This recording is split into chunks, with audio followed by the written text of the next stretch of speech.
بسم اللہ الرحمن الرحیم والصلاة والسلام علی سید المرسلین۔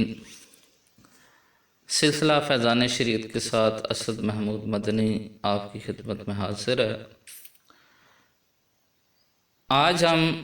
اس مسئلے کے متعلق سنیں گے کہ اگر کسی آدمی کو قتل وغیرہ کی دھمکی دے کر طلاق دینے پر مجبور کیا گیا ہو، اور جو دھمکی دے رہا ہے وہ جو دھمکی دے رہا ہے یعنی میں تجھے قتل کر دوں گا، اس کو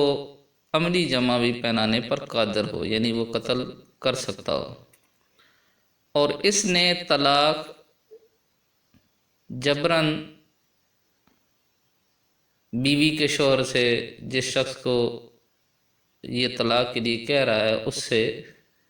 لے لی، تو کیا ایسی صورت میں طلاق واقع ہو جائے گی یا نہیں؟ اس مسئلے کی تفصیل کچھ اس طرح ہے کہ اس میں چند صورتیں ہوں گی۔ اگر مجبور کرنے پر زبانی طلاق دی تو واقع ہو جائے گی، یعنی اگر کسی شخص کو جبراً طلاق دینے پر مجبور کیا گیا اور جو بندہ اسے مجبور کر رہا ہے وہ اسے یہ کہہ رہا ہے کہ اگر تو نے اپنی بیوی کو طلاق نہ دی تو میں تجھے کاٹ دوں گا، مار دوں گا، یا جسم کا کوئی حصہ کاٹ دوں گا، تو ایسی صورت میں اگر جس پر جبر کیا جا رہا ہے وہ بول کر طلاق دے دے، یعنی اپنی زبان سے یہ کہہ دے کہ میں نے اپنی بیوی کو طلاق دی، تو ایسی صورت میں اس کی بیوی کو طلاق ہو جائے گی۔ جتنی طلاقیں وہ دے گا اتنی طلاقیں واقع ہو جائیں گی۔ اور اگر مجبور کرنے پر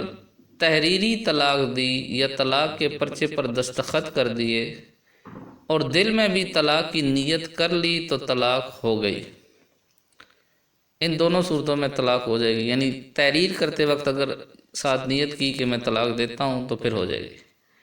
اور اگر مجبور کرنے پر لکھ کر دے رہا ہے لیکن زبان سے نہیں کہہ رہا اور نہ ہی دل میں اس کی نیت کی ہے،